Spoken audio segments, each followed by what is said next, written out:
আমি মোহাম্মদ সাজ্জাদ হোসেন, অর্থনীতি বিভাগ, 2019-20 সেশন। আমার প্যানেলের নাম ঐক্যবদ্ধ অভিযান। ঐক্যবদ্ধ অভিযান প্যানেল থেকে কার্যনির্বাহী সদস্য পদে নির্বাচন করছি। আমার ব্যালট নাম্বার 35। কেননা আমি ডিপার্টমেন্টের জন্য বেশ কিছু কাজ করেছি। তারপর আর ফিজিক্যাল ডিসএবিলিটিতে মধ্যে থেকে আমি নিজেরা আছি।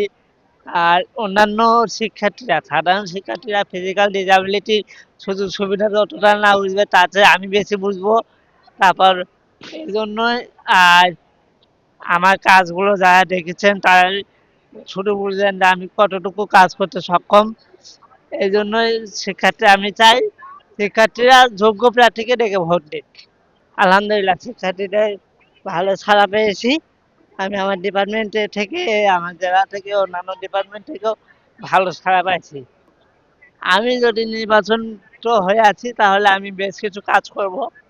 তো প্রথমত প্রত্যেকটা বিল্ডিংয়ে যারা ডিসএবিলিটিদের জন্য র্যাম্পের ব্যবস্থা, আমাদের অস্থায়ী হলের ব্যবস্থা ছেলেদের জন্য। 3 নম্বর হচ্ছে কোলাবোরেশন একাডেমিকের পাশাপাশি যেন আমাদের অন্যান্য স্কিলগুলো শেখানো হয়। এই স্কিলগুলো এই বিষয়ে গুরুত্ব দেব। আর মেডিকেল সেন্টারে আমি উন্নত মানের চিকিৎসক প্রদান